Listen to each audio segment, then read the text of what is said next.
Hello, and welcome to the Worst Movie Podcast. I'm Ade. And I'm Aaron, and this is a podcast where we watch the worst movies ever made in the hopes of finding a hidden gem. Enjoy. So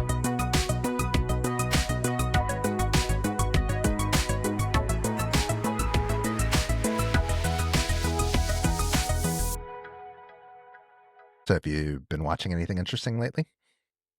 Not really. I've just been watching a streamer named Aqua FPS on YouTube, pretty much. He's playing Escape from Tarkov, which seems like suffering for him to play, and I enjoy watching. What is Escape from Tarkov? It is a video game. I think it's I don't know what they call that game type. It's a looter shooter extractor where you load into a raid and you can do PvP battles, or you can just go around and try to avoid conflict and loot, and you get to escape points where you can escape from the map with the loot that you got. Okay. It's I don't enjoy the game, but I like watching people play the game.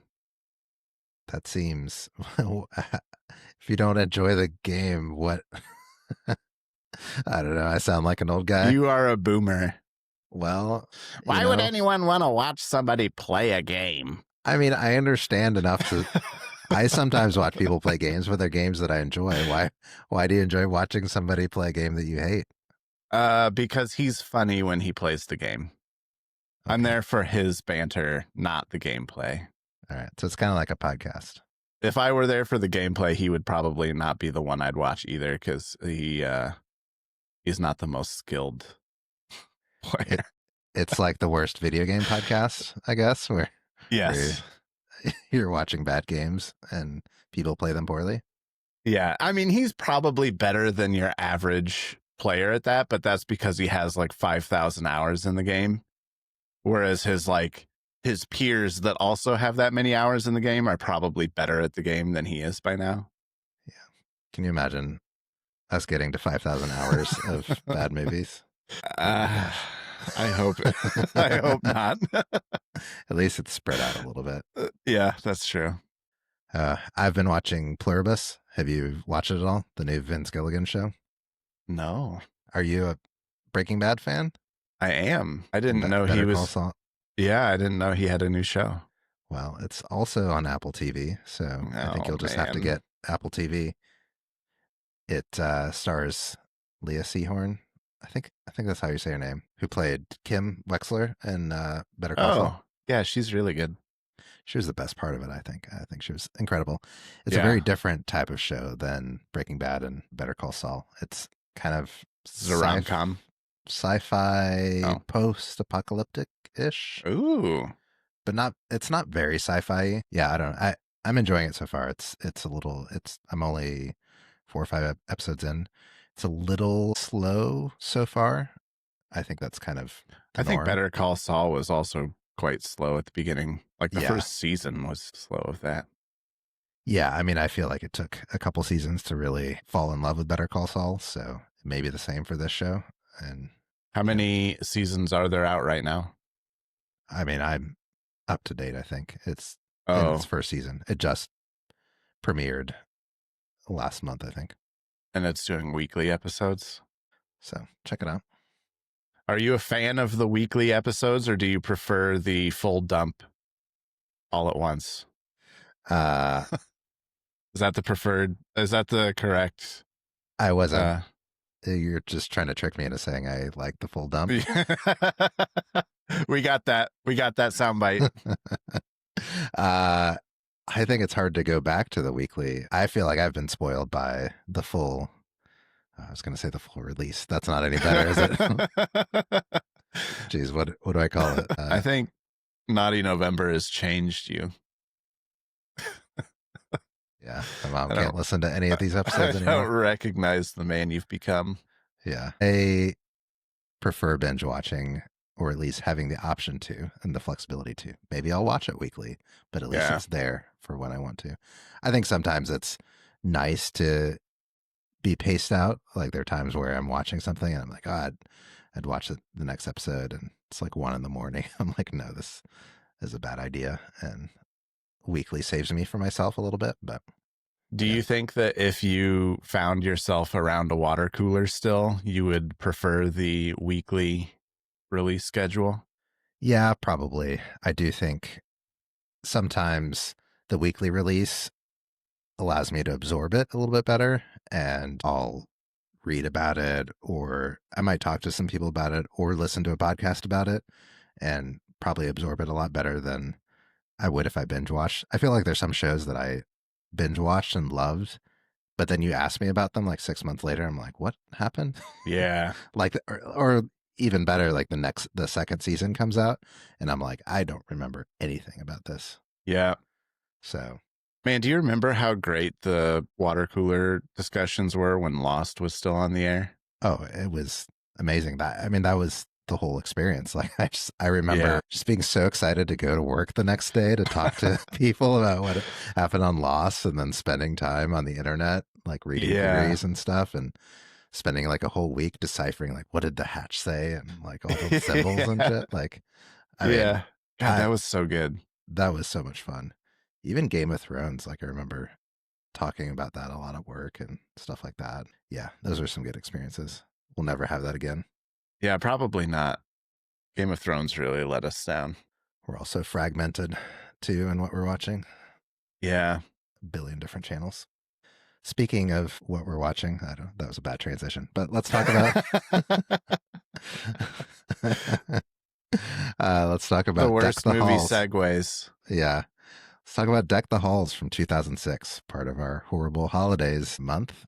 This one is, I guess, last week's didn't touch on Christmas, touch on Hanukkah. It was mostly a Thanksgiving holiday movie. This is a Christmas movie. Deck the Halls, starring Matthew Broderick, Danny DeVito, with supporting roles by Kristen Chenoweth and Kristen Davis, and streaming on Hulu. This got a 6% on Rotten Tomatoes, Yeah. $51 million budget, and $47 million at the box office. Definitely a commercial flop. Had you heard of this movie? Was this on your radar? Had you seen it before? No, I knew literally nothing about this. Yeah, And same. considering that I like Danny DeVito and Matthew Broderick, I think that was saying something. Yeah. It seemed like this came in a flurry of studio like holiday movie releases after the success of Elf and maybe some other uh, stuff. Like they just kind of threw a bunch of these movies at the wall. It's such a generic movie in its premise and presentation that I'm sure you knew about it. It just went in one ear and out the other. Yeah, that very well could be. I probably saw it sitting on a DVD rack in a Walmart electronics section at some Yeah. point in my life.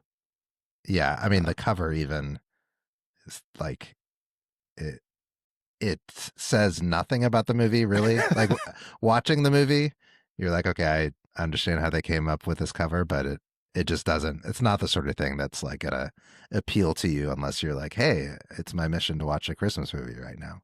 Yeah, spoiler alert, this movie is extremely bland and everything about it is bland. Yeah. Even the background, I try to do some research and figure out, but nope. All It's I like got, it never existed. It yeah, just is. it just got released into the universe, Yeah. and everyone surrounding it just slowly just walked away. The immaculate production. Yeah. I did seem to kind of piece together that there were multiple rewrites, reshoots, some troubles on set, but nobody really wanted to talk about it. What kind of troubles did you hear of? I mean, it was all non-specific, and maybe Hmm. my research was faulty or AI was hallucinating, but it seemed like it was shot primarily in Vancouver, I believe, Yeah. during winter, and so it was cold. They had problems lighting the set or the location, especially given that so much of this movie centers around the Christmas lights of Danny DeVito's house. But that's as specific as I got. I mean, it could just be as simple as like Matthew Broderick was cold, and that was the trouble on the set. No, Drama. yeah, it didn't seem like there were any, inter actor problems or whatever, but I did wonder because there are a few scenes where it seems like Danny DeVito goes in for a kiss on Kristen Chenoweth, and she doesn't. She like kind of gives him one of like a quick peck or like shows her cheek, and I was like, were there issues here? But no, it seemed like she. I did see a quote by her that she enjoyed working with him, so I don't know. I was looking for some gossip, but found none. I didn't find anything about this movie. I read the Wikipedia page. And I'm like, there's nothing interesting here at all. Yeah. We can make some stuff up. Is that legal? Probably. Yeah. Yeah. I think so. Why don't you share the premise of this movie? So Matthew Broderick plays a character named Steve Finch. He's a dentist in a small town. No, he's an optometrist. Looks at people's eyes. He's eyes, an optometrist in a small town. It doesn't matter, actually. It really doesn't matter. Who loves Christmas. That's his character. He's in charge of like the Christmas festival in his town. Is he though? He keeps talking about it. Sorry, I thought he was. I thought that there were. So he said at some point in the movie that like so and so has got Thanksgiving, another person's got this holiday, 4th of July. I do Christmas. I thought that he was in charge. No, that's my point. He talks about it. He talks about how he's in charge of it, but we never see him organize a thing in this winter festival that is very elaborate in this town. He organized the carolers at the end. Like during the festival, he was trying to get them all together and going around caroling. But they just left. Like he started practice and they just left. So he didn't actually do anything. Well, he's losing his grasp on the control of these things during the movie. We never see him control it because Danny DeVito is stealing it out from under him from the very beginning. But we see this whole winter festival that's like with elaborate productions. There's he had no part of. And it just seems like his whole character is like, I just like Christmas, and like I'm declaring that he's the person, Christmas guy. I'm the person in the town that likes Christmas. Yeah, and so he gets these new neighbors, Buddy Hall, played by Danny DeVito, and his wife Tia, played by Kristen Chenoweth, and their twin daughters, and they move in, and I don't know. It falls apart from there. Buddy decides that he wants his. You're like 2 minutes into the movie, by the way. Yeah, it's already falling apart. Buddy decides that he wants his house to be lit up so brightly that it can be seen from space, and he becomes obsessed with that feat. I don't know why. And then he keeps adding over the course of the movie, he's adding brighter and louder decorations to his house, and this creates a lot of tension between him and his next door neighbor, Steve Finch, and it kind of escalates into this rivalry between them over who loves Christmas more, and it threatens to tear their families apart. Did you feel like this was a premise that could carry a whole movie? No. This couldn't even carry like a commercial, like a 30 minute sitcom episode. 24 minutes. This was the dumbest plot. So I have theories about this movie, and we'll get into them, I guess. Not really a theory. Do you want to start with a theory, or do you want to talk about the movie first? My theory is that this is a ripoff of Christmas Vacation, but from the perspective of the uptight, obnoxious neighbors. Julia Louis-Dreyfus's character. And it is as terrible as you would expect that to be. This movie did feel very familiar in the sense that I was like, have I seen 4 or 5 movies that are this exact same thing? Yeah, probably. Yeah. The premise didn't make much sense to me. So Danny DeVito, it's plot points get introduced in weird ways too. It's just like out of nowhere. So Danny DeVito and his wife are cooking, and then all of a sudden his daughters just are like, hey, we found something cool, and show him Google Earth. And they're like, you can see anybody's house from space except ours. And Why? Like they kept coming back to this, and I'm like, why can't he see his house from space? I know. I didn't get that either.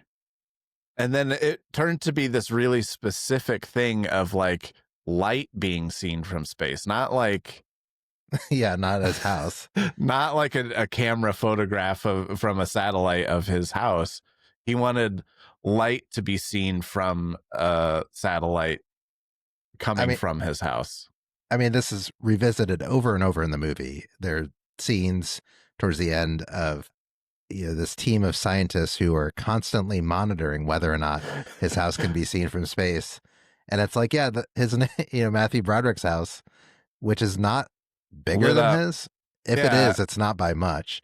Can be seen from space with no lights on it. And it's like, maybe it's just the cache needs to update or some shit. Like, why? Yeah. Wait 6 months until they upload the new. Yeah, the new imagery. Maybe the house was just built, but no, real time. They're trying to figure out if this can be seen from space. Yeah, and the scientist at NASA or whoever is an uncredited Cal Penn. Yeah, using a British accent. Yeah, he didn't even want his name to be attached to this, it sounds like. Because it's not that small of a role. He has several speaking scenes. Yeah.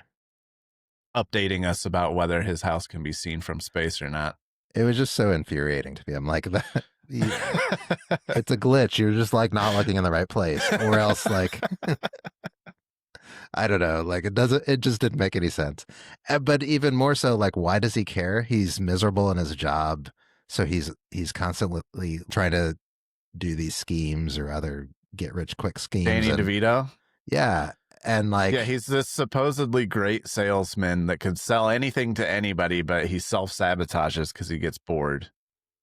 Yeah, but it's not clear how this is going to bring him fame or fortune, that like people can see his house from space in addition to all the other houses in the neighborhood. Like, yeah, his justification is that he's always been looking for that thing that really excites him, and this might be that thing. Is getting his house visible from space. Yeah, I don't know. What did you think of Danny DeVito in this movie? I hated everyone in this movie. I hated everything about this movie. Yeah. So, spoilers. However, I do think that Matthew Broderick and Danny DeVito both just naturally have so much charm and charisma as actors and people that there were moments in this movie where I was just like, like Matthew Broderick being Matthew Broderick, like having his tantrum or whatever. Like that's Matthew Broderick. That's not the writing or anything. And there were moments where I thought that like some of the main characters had likable or like I chuckled moments, but overall it was complete trash, this whole movie. I hated it. I hated it so much. I think that I have 3 notes. You're just like silent protest. You're like, I'm not even gonna write anything about this movie. Yeah, so I watched this movie also with John last night, and at the end I was like, I have nothing for this, but you have proof that I did the work. I watched it. I tried. You're gonna get fired like Danny DeVito's character. Yeah, I'm about to be let go from my own podcast. I thought Danny DeVito, he seems like an interesting guy in general, and I felt like he was the only one. I feel like he has generally this demeanor of like, life's awesome. I'm just gonna enjoy whatever situation I'm in, and it just seemed like he just gave it his all, his crazy Danny DeVito, like Always Sunny performance, and just kind of went with it, and everybody else was kind of like, huh? Like Matthew Broderick, I guess that's maybe kind of the role he was trying to play, but he just looked like he wasn't having fun, and everyone else. Matthew Broderick? Yeah. Yeah, I thought that like his character came across as like almost mean-spirited. I wrote down he's an asshole. Like, yeah, like from the beginning he's against Danny DeVito's character, and I'm just like, why? I don't understand. Just because he put up some Christmas lights. And by the way, okay, this is a bit of a tangent, but I'll come back to it. Can you say cross-dressing still? Like, is that PC? I don't know. It was a major plot point in this movie, or not major, but a minor plot point about the sheriff. Like pretty Oh quickly, they're yeah. like, the guy's like, I have a secret. The sheriff is a crossdresser, and I was like, oh, is that? That feels a little uncomfortable. Is that actually the term? I I have no idea. But anyway, I And bring that up. Go Matthew ahead. Broderick's character keeps being like creeped out by that too during the Yeah, movie. there's no movie at all if he wasn't bigoted against the sheriff For wearing wearing women's women's underwear. underwear. He goes to file a complaint against Danny DeVito's character, and the sheriff bends over to grab a form and shows his underwear, and Matthew Broderick just leaves the station. Leaves, Like, panics and flees. and yeah, if he wasn't such so bigoted about it, he could have filed a complaint and shut this whole thing down. So it's his own Yeah. damn fault that, you know, Well, life's hard when you're stupid. If yeah. you're going to be stupid, you better be tough, I guess. Yeah, I mean, he's such a like unlikable character in this, but not in a interesting way. It's just he's like so milk toast and Yeah. whiny, and I mean, everybody around him seems like they like Danny DeVito's character and his family. Matthew Broderick seems like he doesn't like anybody, and Yeah. and it's just weird things like he has his own plot at the tree farm. Like, can you That do he's that? been growing for 15 years. He's been growing the next 15 years worth of Christmas trees. Can you actually do that? And like, how much does that cost? I don't know. It I've seems fake as hell. yeah. And yeah, I don't know. There's just all sorts of weird things that make no sense. I do have a bunch of notes. So, uh, back to Danny DeVito, uh, having this epiphany. There's a scene where he has this epiphany that he's going to start putting lights on his house because he throws out the trash and then he steps on a Christmas bulb. And then he pauses and looks at the bulb and looks at his house and looks up at space. Yeah. And then he says, I'm going to light up my house so you can see it from space. And then there's like this pause. And then he says, I'm not going to be invisible anymore. And it's just like, okay, we get it. We Yeah. understood as soon as you picked up the light bulb what your idea was, but like it just keeps going. Like he just keeps Hitting telling us the over the audience. head with it. Yeah, like there's so many parts where it's like this isn't going to make any more sense if you just keep adding exposition. It's about already stupid. We know that. Yeah, and then like bouncing around a little bit towards the end, Danny DeVito's blinged out his house, and then Matthew Broderick buys a bunch of fireworks to, again, a bunch of exposition, but I never understand what is the fireworks strategy. I don't know. Like, is he hoping that it will burn down the house or like blow out the lights or something? I mean, why not just go set fire to the house like a man? Yeah, I don't know. I don't get so much of this movie. None of it makes sense. Like, why is Danny DeVito obsessed with having his house seen from space? Why is the solution to that to put Christmas lights all over his house? Why does he need music if it's just about being seen? Why does he have this desire to be seen and not be invisible? Like, is that a trauma of his from his past that we don't know about? Yeah, they don't explain that at all. Yeah, I hate it. There's a scene early on where Danny DeVito gets a reindeer in a sleigh. Again, how this helps in his mission to be seen from space, who knows? But I don't know. It's this awkward scene where he's trying to get Matthew Broderick's family to take a picture on the sleigh. And then like all these extras from the neighborhood stand around and like clap. Yeah. Like why do the neighbors care that he's going to take a picture on the sleigh? I don't know. And the whole thing was they were taking their family like Christmas portrait in front of the fireplace. And they come outside to see like what the commotion is, and it's this reindeer and sleigh.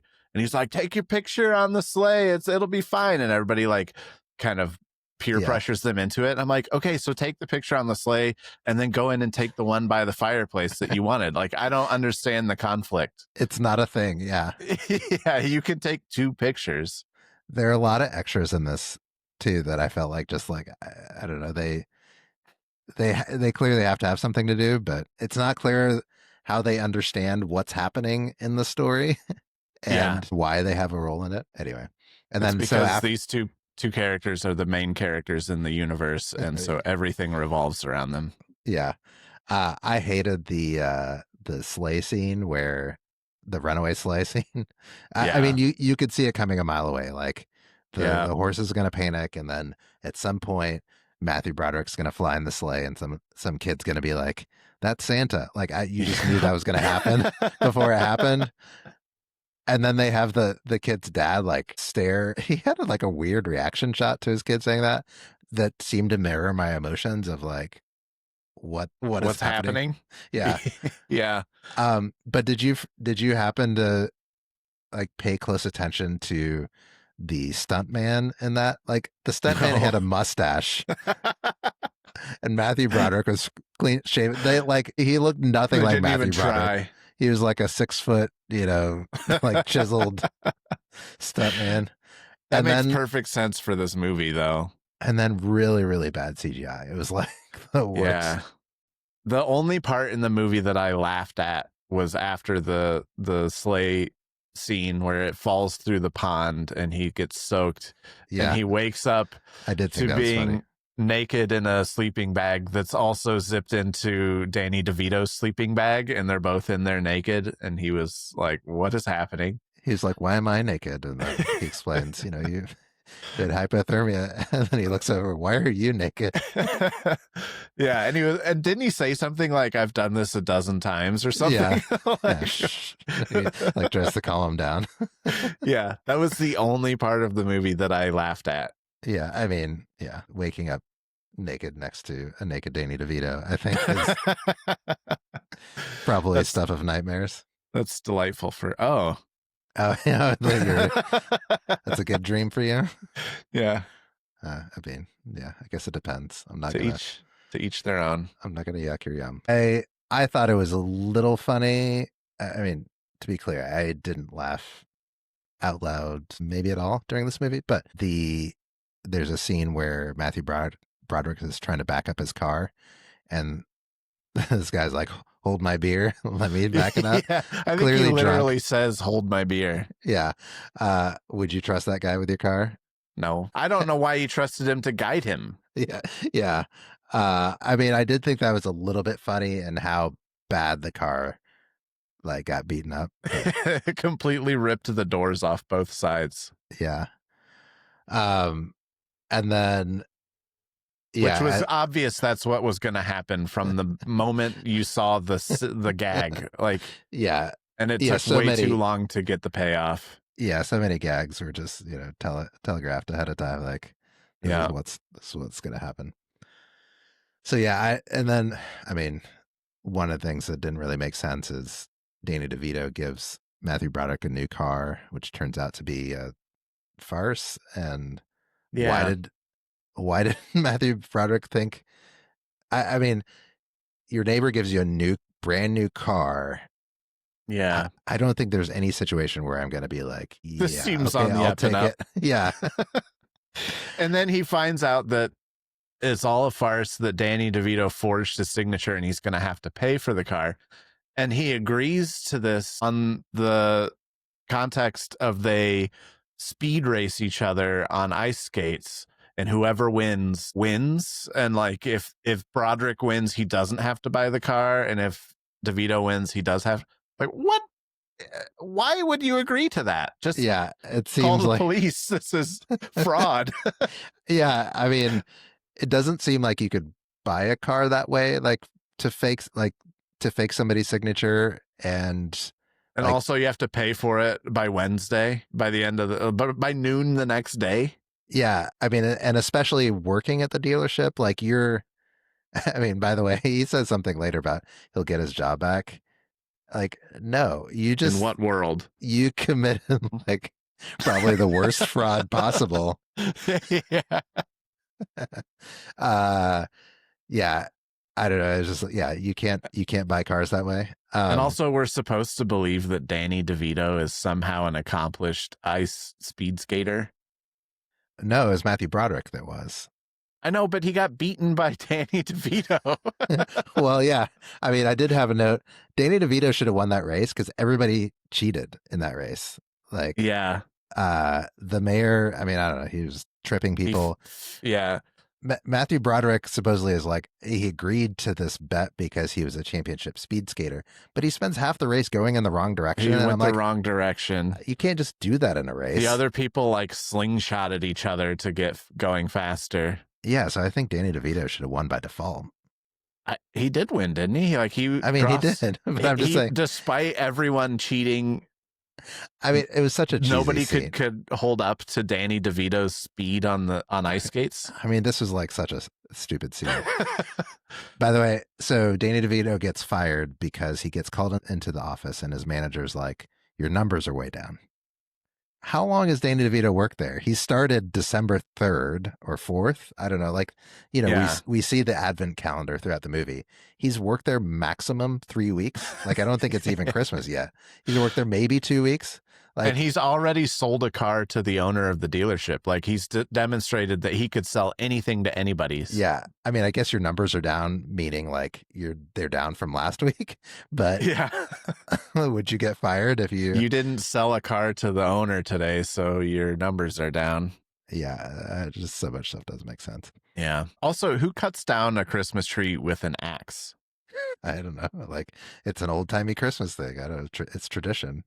Like I could see if you're cutting down a like 20-foot tall Christmas tree that you can see the trunk, but from a Christmas tree farm where you have to get on your hands and knees to even see the trunk. Yeah. How are you swinging an axe at that thing? I don't know. I've never chopped down a Christmas tree though, to be honest. So it's very bougie of you. Have you? Yeah. Really? Yeah. In high school. We don't do live Christmas trees anymore because Amanda's allergic. I would prefer real Christmas trees, but they're also a huge hassle. Yeah, they seem like a pain in the ass. And you gotta chop them down with an axe and everything. And they're a fire hazard. That's true. In this movie. Yeah. Why do their wives leave them so easily? I don't know. And why are their wives like in love with each other and insistent that they work out their issues and like get along with each other? They each leave their respective husbands, go stay at a motel with each other. Yeah. Yeah. And then the, I guess, resolution of the movie, or one of them is they go outside and they're like, hey, and there's this path of lights leading a path all the way from the motel through the town center all the way back to their houses. They made an uncrossable path of Christmas lights through the middle of town from a motel to their own house. I mean, first of all, that would be way more lights than, like, how do you run power to all that? Yeah. And then, like, how dumb are these characters that they're just like, it's like following breadcrumbs through the forest, but it's just like Christmas lights. They're Christmas lights everywhere. Yeah. Like, why these lights?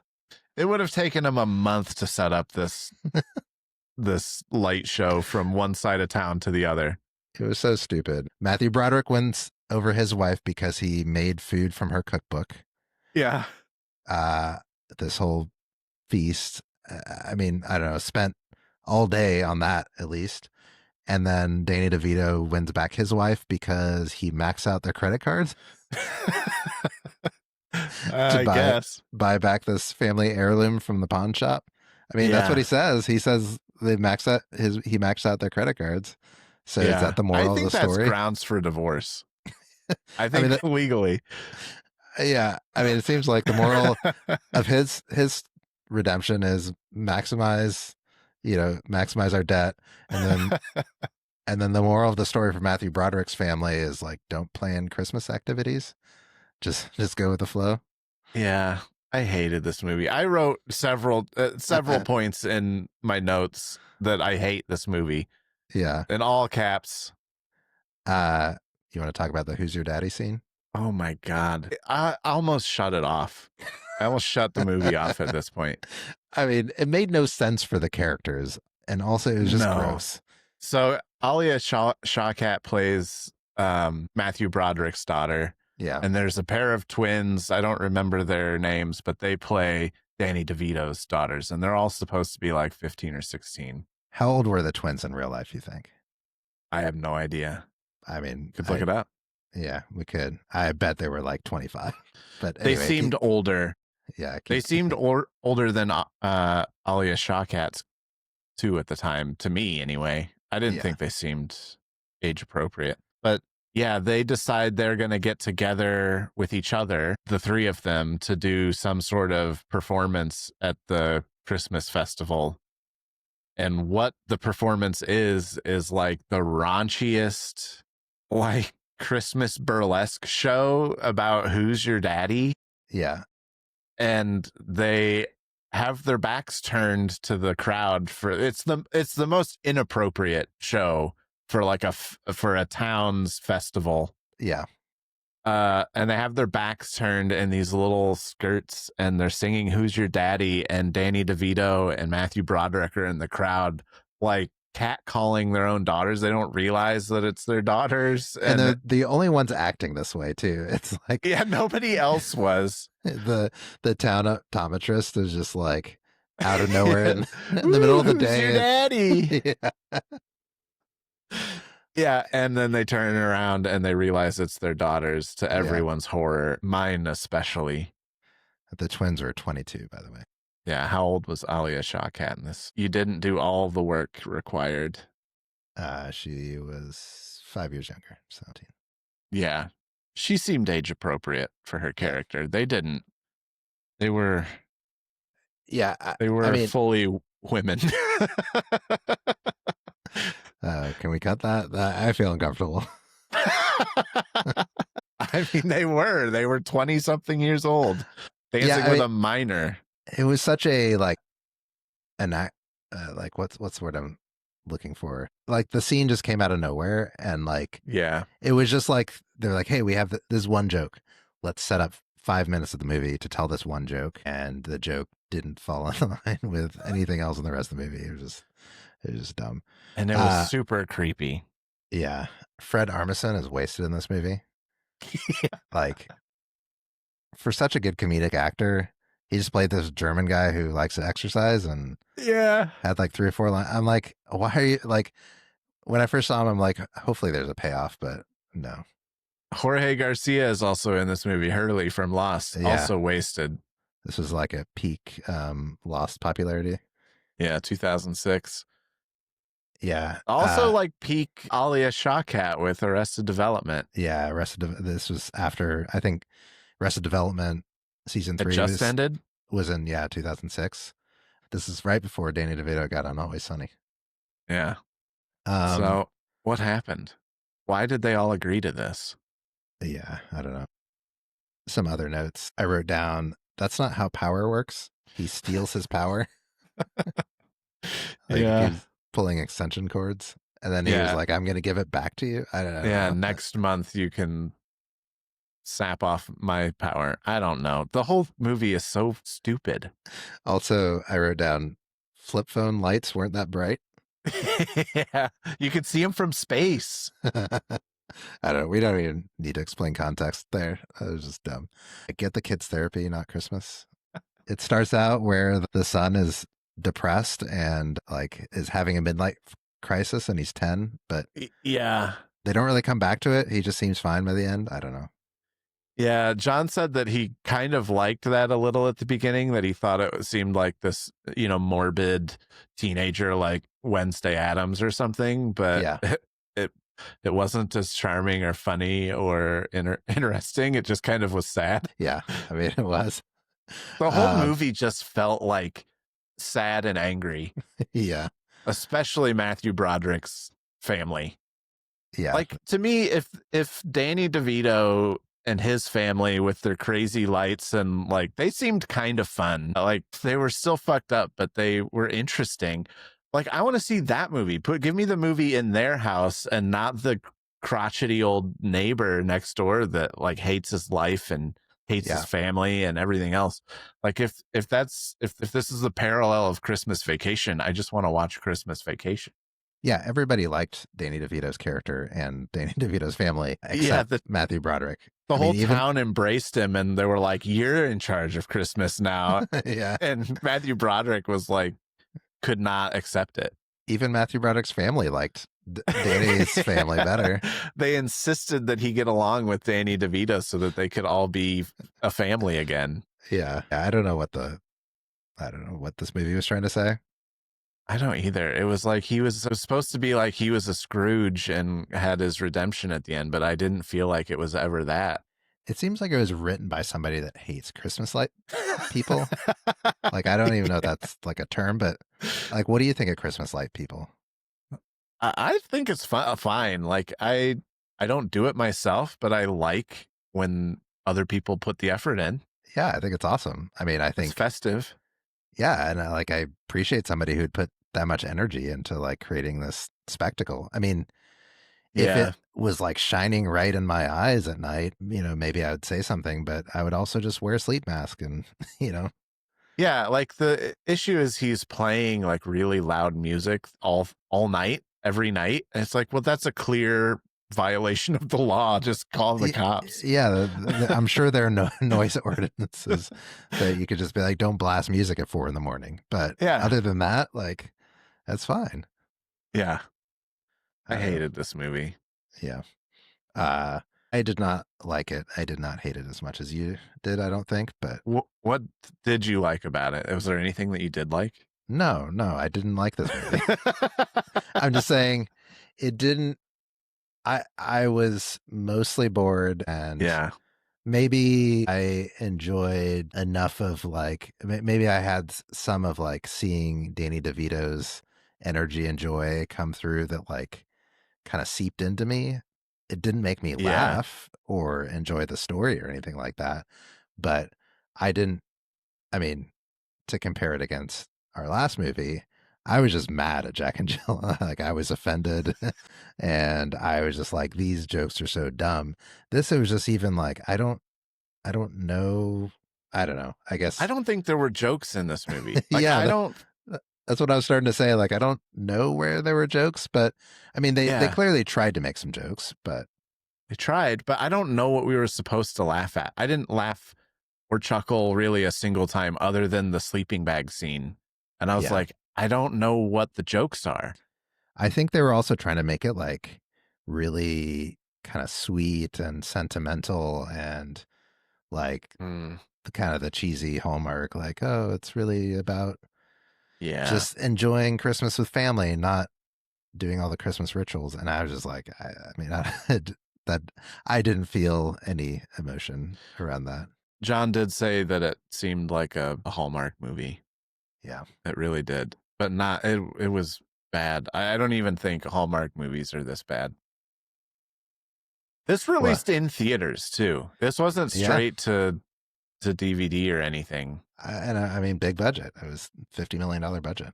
So yeah, it was horrible. Yeah. Like Danny DeVito and Matthew Broderick were the only things that were at all interesting about this movie just because of who they are. And that wasn't enough. Like there were huge chunks of this movie where I didn't write any notes down because there was nothing to write. It was just like, it was just happening. And I'm like, what's the payoff going to be for any of this? Or is there going to be any part where that I enjoy or laugh at or that's interesting or that I feel should even be worth discussing? And there was nothing in this movie though. It was just stupid. Yeah, I agree. Well, what's your alt pick for this movie? I picked Christmas Vacation because it's the same story just from the other perspective, and it's much funnier and way better, and everybody likes it. Yeah, it's maybe too popular for this podcast as an alt pick, but it is literally the same story from the other perspective. What do you? How do you feel about Christmas movies in general? Do you like Christmas movies? Yeah, I think that I do. At Christmas time, not any other time of the year, though. Why is that? I don't know. I think that like you've got to be in the right mood for it. And when it's summertime outside, I'm not really thinking about Christmas time stuff. Yeah. See, I kind of have a problem, I think, with Christmas movies. I'm like, if I can only enjoy this movie these 3 or 4 weeks out of the year, then it's probably just a shitty movie. Like, I feel like What? Die Hard or Elf, like, I could enjoy any time of the year. Like, Yeah. Elf is a funny movie and like Yeah. heartwarming and interesting. And like, you slap that on July 7th, I'm like, yep, I'm in. Yeah. It's a modern classic for sure. Yeah. Yeah, I would agree. But like, part of it too is just a tradition. Like, we always watch Christmas Vacation on Christmas. Yeah. So like, we don't watch it other times of the year, but I would. That's just part of our Yeah. Christmas tradition. So I like, mean, that makes that's sense. why that's what I like. I watch Die Hard around Christmas. I watch Christmas Vacation around Christmas just because that's kind of what we just do.